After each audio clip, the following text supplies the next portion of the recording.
Welcome. Thanks for stopping by. My name is Steve Koontz. I'm the indoor gardening specialist for Keep Water. And my guest today is Dani Bassous. She's a self-contained special education teacher in Wabash, Indiana. Dani's used a tower garden about a year now in her classroom with her kiddos. So, Dani, to start off by telling you how you got the tower garden, where it came from. Tell us a story Yeah, about that. definitely. Yeah. For sure. So the Tower Garden came through the Community Foundation in Wabash, and they purchased one for every school in our district, which is a total of 5 schools. So our principal sent out an email and said, "Is anybody interested in taking this on?" And I love gardening and I love hands-on learning opportunities for my kids. So I felt like it was a perfect fit for our classroom. Yeah, that's great. Yeah. So, how did you get Yeah. started with it initially? Yes. How did you So teach it to your kids and how'd that work? yeah, definitely. We had a packet of a couple different kind of seeds options, and I know you said the lettuce was a great one to start with. So um, Steve was a wonderful trainer and trained all of us from the 5 different schools on going through the setup process as adults and then how to teach it to our kids. So we just kind of went. I don't know, just practiced and took it trial and error, I guess is what I'm trying to say, with the kids and kind of let them explore. And everybody had a different job to do, and everybody was a part of the building process. And when you're working with kids with special needs, a big new, exciting thing in the classroom can kind of be tempting, but they did a really good job and they all were excited to put it together. And we did pick the lettuce as our first thing and kind of talked through all the different steps. Um, I think there are videos online of how to put the tower garden together. So we watched those and worked on following directions and problem solving. When something didn't go well, we used all the terminology about the rock wool and what it was made up out of, and how long it would take for the seeds to germinate, and all those different things. So that's how we got started on ours. Okay, yeah, that's cool. Yeah. So what went well? What didn't go well? Yeah. So Yeah. we did 2 different growing cycles last school year. Our first was the lettuce, and it went really, really well. Um, I think we had enough yield that we were able to feed either 4 grade levels or 5 grade levels. And we're not a huge school by any means, but so we got to have salad parties with 4 or 5 grade levels, and that was really fun. And the lettuce grew like it was supposed to. It did. It did everything right. And then in our second round, we planted marigolds. And the first round of seeds that we planted, I don't know if it was just out of date seeds or what, but it did not even germinate. And so we lost a couple weeks there. And then the second round, I was like, okay, our plan is that we'll plant these marigolds, we'll use them for Mother's Day gifts in the spring, and maybe have some extra to use for teacher appreciation gifts. We got 2 marigolds and they bloomed 2 weeks after school was out Oh, in yeah. June. So that was a learning process. Um, but the summer school kids got to enjoy the marigolds. So that was something that we learned from. But my kids still got to practice and still got to learn, learn things, even if it wasn't seeing the fruit of their labor. Sure. Yeah. Did you use any curriculum with it? Any lesson plans? Yes, yes, we did the social emotional learning lesson plans with some modifications, and just talked about all of that goes into, even though I don't think it was um, something that I made a connection with right away, like the science with the social emotional, it was really cool to see how we could incorporate that and build that in. So we did use that. And then kind of the beauty of my classroom, sometimes the frustration too, is that I don't really have a curriculum to follow.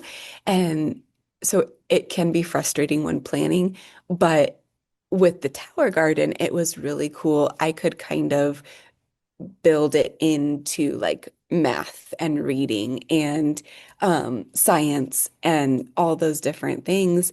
Um, and just kind of across all of the content. So, um, even if there wasn't like a specific lesson plan for it, we could talk about counting with like how many gallons we needed to put in. We could talk about um, like gallons and measurement in that way.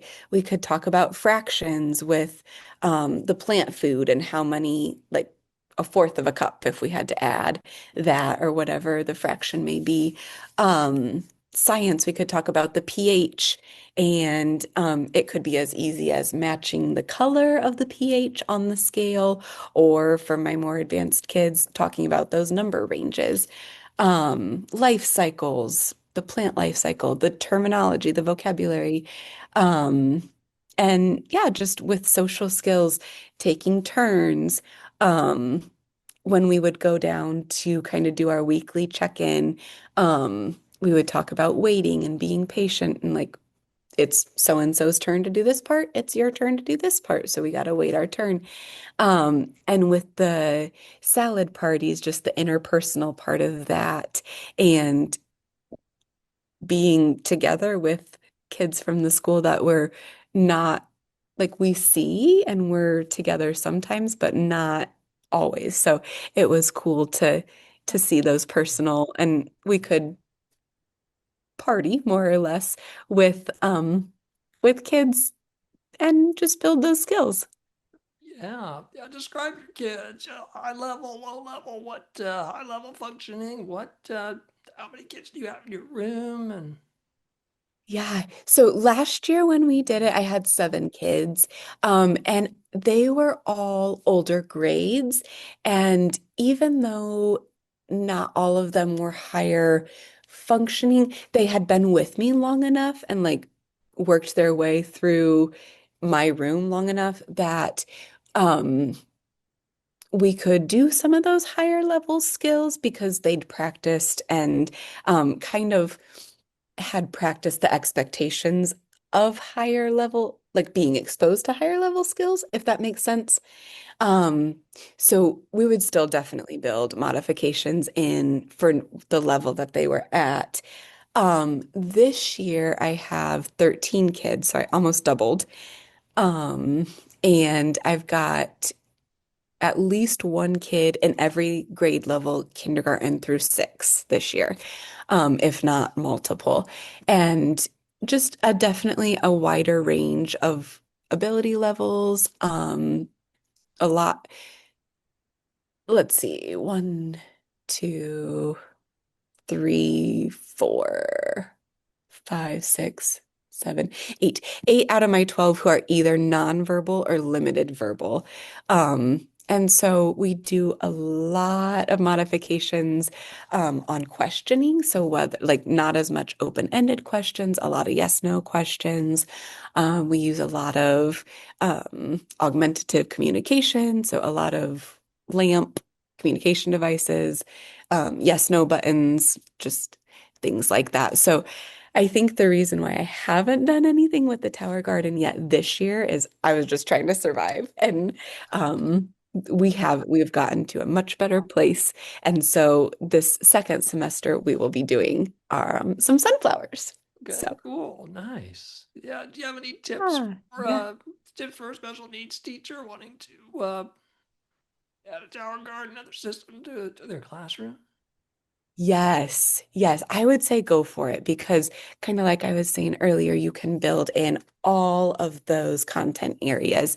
And I don't know about all teachers, all self-contained teachers, but my kids learn a whole lot better through the hands-on rather than sitting and just hearing or seeing content knowledge. So I would say go for it because you can apply all those different areas. Um, we didn't really do this last year, but you could even read books about um, growing or plants or a research article on tower gardens or hydroponic versus aeroponic, all those different things. And I think with my kids, and I would venture to say a lot of kids with special needs, they all have their interests, and maybe it's not plants or science for everybody, but maybe they have a garden at home, and you can make that home to school connection. So I would say don't let it scare you, don't let it intimidate you. Um, Learn from me. I'm not perfect. You will make mistakes, and that is okay. And you can use it to learn for yourself too. Yeah, great. All right, thanks, Danny. Appreciate your time and talk. Thank you. Thank you, Yeah, Steve. you're welcome. Yes. Yep.